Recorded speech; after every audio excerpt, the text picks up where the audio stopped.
So once again, welcome you all in Unit 3, Indian Contract Act 1872. Special contract is what we are dealing with.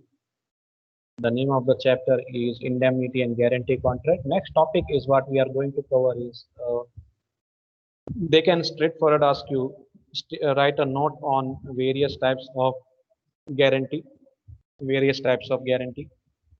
or even they can ask you individually as one of the important types of guarantee.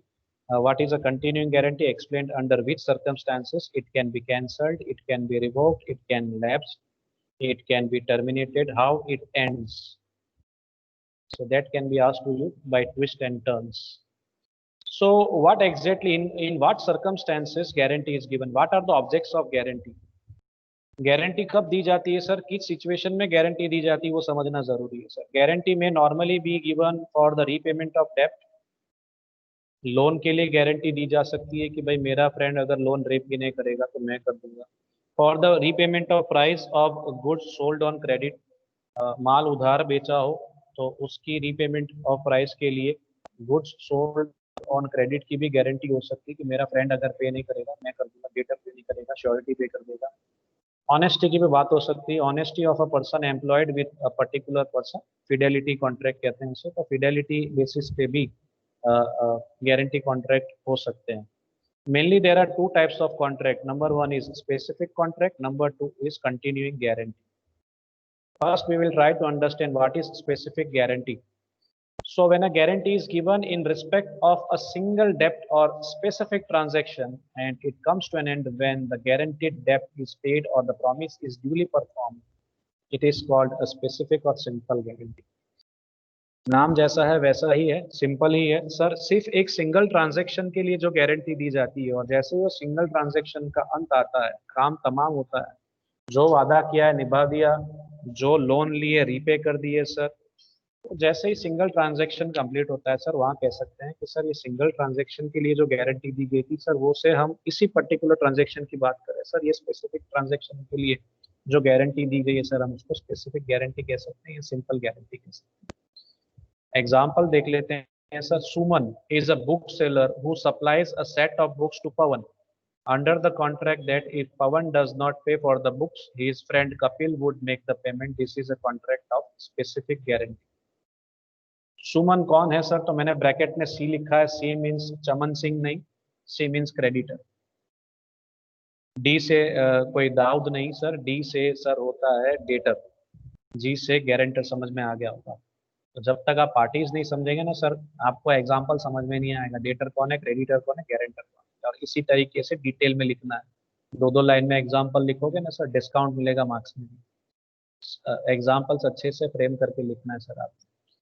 तो एक book seller supply करने की बात कर रहा है books को, पवन नाम के व्यक्ति को बुक्स देने की बात कर रहा है सुमन, और इसके पेमेंट का गारंटी कौन दे रहा है सर? थर्ड पर्सन दे रहा है। थर्ड पर्सन कपिल है, गारंटर है। वो कह रहा है कि अगर पवन ने पे नहीं किया तो कपिल पे करेगा सुमन को, ऐसी गारंटी दे रहा है।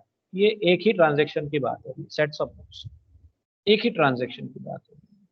तो यहाँ ये स्पेसिफिक गारंटी हो गई सर। और कपिल की लायबिलिटी कब सर कंप्लीट मानी जाएगी? Kapil's liability would come to an end the moment the price of the books is paid to Suman by Pavan. Pavan जैसे ही पेमेंट कर देगा सर, वहाँ कॉन्ट्रैक्ट का अंत आ जाएगा। कपिल की अब कोई लायबिलिटी नहीं है, पवन की भी नहीं है, कपिल की भी नहीं है, कॉन्ट्रैक्ट का अंत वहीं आ जाएगा। अब चलते हैं मेन टॉपिक पे। ये टॉपिक आपको डिटेल में पूछा जा सकता है। Meaning of continuing guarantee section 129 के हिसाब से इसकी डेफिनेशन है। तो बहुत ही आसान सी डेफिनेशन है इसकी। A guarantee which extends to a series of transaction, a guarantee which extends to a series of transaction is called continuing guarantee। जहां सीरीज ऑफ ट्रांजेक्शन होंगे, एक ट्रांजेक्शन नहीं होना है, सीरीज ऑफ ट्रांजेक्शन। 6 महीने के लिए गारंटी दी गई हो किसी पर्टिकुलर बंदे को, और तो 6 महीने में जितने भी ट्रांजेक्शन होंगे सबकी गारंटी होगी। लेकिन हाँ, अमाउंट की लिमिट रखी जा सकती है कि भाई 1 लाख तक की लिमिट, लेकिन उस 1 लाख के अंदर बहुत सारे ट्रांजेक्शन होते रहेंगे। 6 महीने की अगर लिमिट अवधि दे दी गई है तो वहाँ series of transaction can take place. बार बार फिर आपने टाइम वेस्ट नहीं करना पड़ेगा। गारंटी देने के लिए बार बार पहुंचना नहीं पड़ेगा। एक साथ दे दो, 1 साल के लिए, 2 साल के लिए, भाई ठीक है। तो इस तरीके से ये समय बचाता है sir. It is a guarantee given for a series of transactions of continuing nature and it is not confined to a single transaction. एक से ज्यादा ट्रांजैक्शंस होंगे, सिर्फ एक सिंगल ट्रांजैक्शन नहीं होगा, आईपीएल की तरह चलता रहेगा। The surety's liability in this case would continue till all the transactions are completed or till he revokes the guarantee as to the future transactions. Surety की लायबिलिटी तब तक रहेगी जब तक ये ट्रांजेक्शन्स चलते रहेंगे। मान लीजिए 1 साल के लिए आपने गारंटी दी है, तो जब तक वो 1 साल खत्म नहीं होता है तब तक आप लायबल बनते हैं सर उस पर्टिकुलर कॉन्ट्रैक्ट के अंदर। हाँ, बीच में अगर कहीं डेटर ने डिफॉल्ट किया तो लायबल बनते हैं, वो भी ध्यान रखिएगा। आपकी लायबिलिटी को 100% नहीं है, कंडीशनल है। सेकेंडरी एज अ श्योरिटी और liability is conditional and secondary. बीच में श्योरिटी को ऐसा लगता है कि मजा नहीं है गारंटी कॉन्ट्रैक्ट में और अपना वो गारंटी को कैंसिल करना चाहता है, विड्रॉ करना चाहता है, he has a right to revoke guarantee at any time for future transactions. For future transactions ये भी उसके पास ऑप्शन है। The nature of continuing guarantee can be determined on the basis of, अब पता कैसे चलेगा स्पेसिफिक गारंटी ये कंटिन्यूइंग गारंटी है, तो सर उसके भी पैरामीटर्स है, बेसिस है कि सर सब्जेक्ट मैटर पे आधार रखता है, लैंग्वेज ऑफ द गारंटी पे आधार रखता है एंड सराउंडिंग सर्कमस्टेंसेस पे आधार रखता है कि सर ये स्पेसिफिक गारंटी है या कंटिन्यूइंग गारंटी। और fidelity guarantee is a continuing guarantee as it continues for a period of time. Fidelity guarantee यानी guarantee given for loyalty, honesty, integrity. आप किसी की ईमानदारी के बारे में किसी को गारंटी दे रहे हैं, किसी की वफादारी से जुड़ी हुई गारंटी दे रहे हैं सर, तो उसे भी एक तरीके से कंटिन्यूइंग गारंटी का ही स्वरूप माना जाता है, लेकिन टाइम पीरियड फिक्स होना चाहिए उसके। एक एग्जांपल लेते हैं सर कंटिन्यूइंग गारंटी का। On M's recommendation S a landlord employs P as his estate manager. यहाँ पे एम नाम का बंदा जो गारंटर है, श्योरिटी है, वो सजेस्ट करता है एक लैंडलॉर्ड को, जमींदार को, जो क्रेडिटर है मिस्टर एस, कि आप पी को नौकरी पे रख लीजिए for your property as your property manager. Property manager, estate manager के लिए आप इसको आप रख लीजिए, आप नौकरी पे रख लीजिए। It was the duty of P means debtor, it was the duty of P to collect rent every month from the tenants of landlord and remit the same to S before the 11th of each month। अब P ने अंदर करना क्या था, estate manager की job क्या थी sir, property manager की जॉब क्या थी, जितने भी रेंट कलेक्शन का जो काम था, जमींदार है तो जमींदार ने कुछ अपने मकान जो है भाड़े पे दिए होंगे या जो जमीन होगी वो भाड़े पे दी होगी सर, तो वो उसका जो भी भाड़ा बनता है, रेंट बनता है सर, वो टेनेंट्स के पास से, भाड़ूआत के पास से सर रिकवरी करनी है, और यही रकम पी ने एस को 11 से पहले दे देनी हर महीने। इस प्रकार का जॉब था। M guarantees this arrangement and promises to make good any default made by P. M guarantee देता है कि सर ये बंदा अच्छा है, आप रख लीजिए नौकरी पे, और अगर वो कुछ गड़बड़ करता है, कोई मिस अप्रोप्रिएशन ऑफ कैश करता है, कोई टिमिंग एंड लेडिंग करता है, तो सर मैं इसके लिए आपको पे करने के लिए गारंटी देता, I will pay on his behalf if he makes any default. This is called, this is an arrangement, this is a contract of continue. Now revocation of continuing guarantee sir, कौन सी ऐसी circumstances है जहां पे मान सकते हैं कि sir continuing guarantee का अंत आ चुका है, गारंटी इज कंप्लीटेड, आगे आपने कोई परफॉर्मेंस नहीं देनी, आपकी कोई लायबिलिटी नहीं बनती है, कब पता चलेगा, कौन सी सिचुएशन है। श्योरिटी ने अगर कंटिन्यूइंग गारंटी का अंत लाना है, who has a right to revoke the guarantee, only the surety has a right to revoke the guarantee, क्योंकि वही गारंटी दे रहा है, जो बंदा गारंटी देगा वही रिवोक करेगा। जैसे ऑफर में था, the person who puts an offer has a right to withdraw the offer, the offerer has a right to withdraw the offer, same way the guarantor has a right to withdraw his guarantee. तो ये revocation, cancellation करने का अधिकार किसे sir, surety को। Continuing guarantee में ऐसा possible है। तो पहला तरीका क्या है कि भाई किस तरीके से हम कॉन्ट्रैक्ट का अंत ला सकते हैं, how the continuing guarantee can be ended, can be terminated, can be withdrawn, can be cancelled. तो पहला तरीका क्या है, पहली मेथड क्या है sir, by notice. Section 130 section याद हो तो ही लिखना है दोस्तों। अ कंटिन्यूइंग गारंटी में at any time be revoked by the surety. Any time पे अंडरलाइन किया, कभी भी आधी रात को भी उसे सपना आता है कि चलो 12 बजे हैं, अब मुझे ये गारंटी कॉन्ट्रैक्ट को कैंसिल कर देना है, I want to withdraw my guarantee from a particular contract, so I can, as a surety I can do it. So for future transactions के लिए मैं liable नहीं रहूंगा, I can give notice to the creditor of such activity. ऐसे सिर्फ बोल देने से नहीं होगा, आपने लीगल प्रोसीजर करनी होगी उसके लिए, आपने उसको नोटिस भेजनी होगी, भाई मैं अपनी गारंटी रिवोक कर रहा हूँ, लीगल प्रोसीजर कंप्लीट करनी है। फ्यूचर ट्रांजेक्शन्स के लिए आप फिर लायबल नहीं रहोगे एज अ गारंटर। लेकिन what about the past transactions, पहले का अगर कोई ट्रांजेक्शन्स हो गया तो उसकी लायबिलिटी का क्या? ये तो फ्यूचर ट्रांजेक्शन से आपको छुटकारा मिल जाएगा, लेकिन जो पास्ट ट्रांजेक्शन्स हुए होंगे उनका क्या? The liability of surety stops, cease means stops, from the date on which he provides notice to creditor. जिस वक्त जिस तारीख को नोटिस मिलती है क्रेडिटर को, उस वक्त से उस तारीख से श्योरिटी की लायबिलिटी का अंत आता है। फ्यूचर ट्रांजेक्शन के लिए वो लायबल नहीं है। The surety, however, continues to be liable for the past transactions for the liability already incurred prior to the notice. लेकिन पास्ट ट्रांजैक्शंस के लिए श्योरिटी लायबल है। अगर डेटर ने डिफॉल्ट किया तो श्योरिटी की वहां लायबिलिटी बनती है। पास्ट ट्रांजैक्शंस अगर कोई हुए हैं डेटर और क्रेडिटर के बीच में, और डेटर अगर डिफॉल्ट करता है then he is 100% liable. But जैसे ही नोटिस दे दी, फ्यूचर में अब उसकी कोई लायबिलिटी नहीं, डेटर जाने क्रेडिटर जाने, उन दोनों का बीच का व्यवहार वो दोनों जाने, क्रेडिटर कुछ नहीं जानता। एग्जाम्पल लेते हैं 130 के बेसिस पे, सेक्शन 130 क्या कहना चाह रहा है। For example R, that is surety, guarantees to S to the extent of rupees 22,000 that B shall pay for all the goods purchased by him during the next 5 years. Are जो है sir guarantee दे रहा है, किससे guarantee दे रहा है sir? Creditor S को guarantee दे रहा है, 22,000 रुपए तक की गारंटी दे रहा है कि आप उसे 5 महीने तक जो भी उधार माल देंगे, और अगर वो नहीं पे करता है, बी नाम का व्यक्ति, डेटर अगर पे नहीं करता है, I provide you guarantee up to the amount of 22,000। कि भाई आपकी मैक्सी लिमिट है 22,000, से ज्यादा का माल आपने देना नहीं है, 5 महीने तक की आपकी अवधि है, इसके अंदर आपने खेल लेना है, आईपीएल जो खेलना है। S sells goods worth rupees 14,000 to B, 22,000 तक की लिमिट थी, 14,000 का ट्रांजेक्शन होता है एस और बी के बीच में, डेटर और क्रेडिटर के बीच में 14,000 का व्यवहार होता है।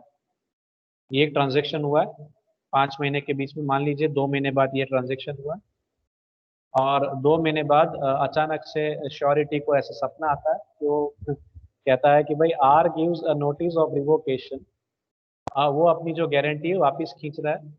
he makes revocation, he makes withdraw of his guarantee. B is liable for 14,000, but R is liable to S for 14,000 on the default of B.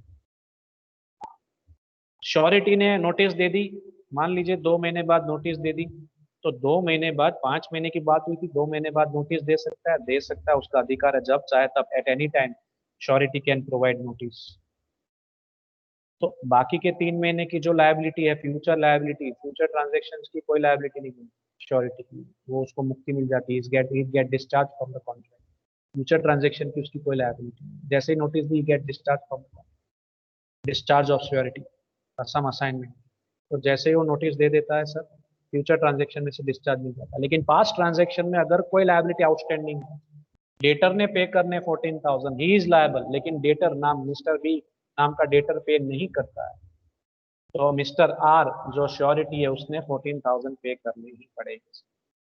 सो यहाँ पे एक चीज आपने माइंड में रख देनी है sir, in future any goods are sold to B, notice देने के बाद, गारंटी विड्रॉ कर लेने के बाद, अगर फ्यूचर में बी और एस के बीच में कोई व्यवहार होता है, if any goods are sold to B after the notice of revocation, तो उस सिचुएशन में surety mister R shall not be liable for that. Future transaction के लिए कोई लायबिलिटी मिस्टर आर की बनती नहीं। दूसरा पॉइंट लेते हैं, बाय डेथ ऑफ श्योरिटी, जिसने गारंटी दी है सर वही नहीं रहा, गारंटर ही नहीं रहा सर, सेक्शन 131 के हिसाब से कभी भी सर हमको कॉन्ट्रैक्ट में से छुटकारा मिल जाएगा। The parties get discharge with the death of surety, the contract is terminated.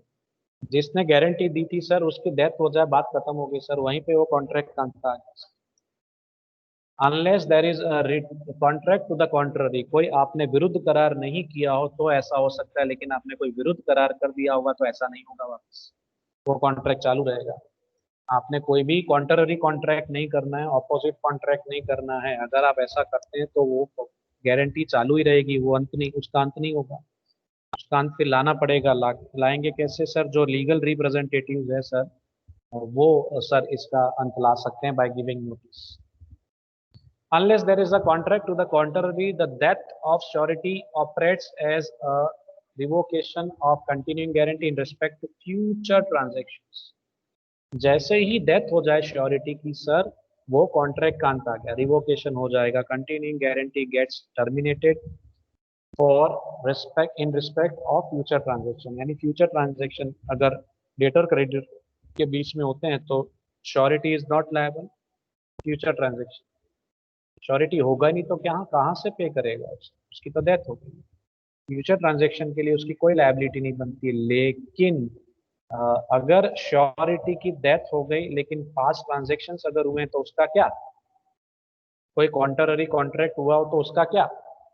Notice of death of surety will operate as a sufficient revocation of guarantee contract provided surety or his representatives have not contracted otherwise। मैंने कहा वैसे कोई opposite contract नहीं होना चाहिए।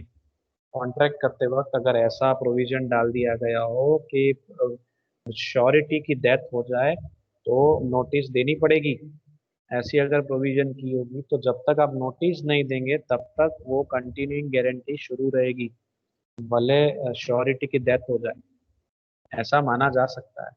आपने ऐसा contract में प्रोविजन ही नहीं रखना चाहिए जिससे तकलीफ हो। So notice of death of surety will operate as a sufficient revocation of continuing guarantee provided surety और his legal representatives have not contracted otherwise. तो अपोजिट कॉन्ट्रैक्ट बिल्कुल नहीं होना चाहिए। जैसे ही डेथ हुई तो नोटिस आप दे रहे हो कि नहीं दे रहे हो कोई फर्क नहीं पड़ता है, वो कॉन्ट्रैक्ट का अंत वहीं आ जाता है। लेकिन अगर आपने करार करते वक्त ऐसी कोई प्रोविजन रखी हो, क्रेडिटर ने डिमांड की हो कि भाई आपने नोटिस देनी होगी अगर आपको कुछ हो जाता है, तो अगर आपको कुछ हो जाता है तो पास्ट ट्रांजैक्शन की लायबिलिटी किसकी होगी, ये सब क्लियरिटी अगर अंदर कर दी गई है तो उसके हिसाब से कॉन्ट्रैक्ट आगे बढ़ेगा। एग्जाम्पल जैसे मैंने अभी आपसे चर्चा की वही अंदर उल्लेख किया है। द श्योरिटी और is legal representatives expressly contract that the continuing guarantee shall be revoked only by notice. Notice तो देनी ही पड़ेगी आपको, फिर भले डेथ हो गई हो तो डेथ की भी इंफॉर्मेशन आपको दें। Then the death of surety does not revoke the continue. अगर ये डिमांड की गई है कि आपने बताना तो पड़ेगा ही कि भाई श्योरिटी की डेथ हो गई है, अभी कंटिन्यूइंग गारंटी का अंत आएगा। In such cases, surety's representatives can be sued for liability already incurred। अगर आप नोटिस नहीं दे रहे हैं तो फिर जिम्मेदारी किसकी होगी? तो जो भी लीगल रिप्रेजेंटेटिव्स हैं उनकी जिम्मेदारी होगी, उनको पे करना पड़ेगा on behalf of sureties. Guarantor की जगह पे अब कौन लायबल माना जाएगा सर? रिप्रेजेंट उसके जो लीगल रिप्रेजेंटेटिव्स होंगे उसके उसकी लायबिलिटी बनती है। अगर लीगल रिप्रेजेंटेटिव को कुछ हो जाता है then the property of surety can be taken into consideration. If surety dies then his property also can be taken for the recovery of liability by the creditor।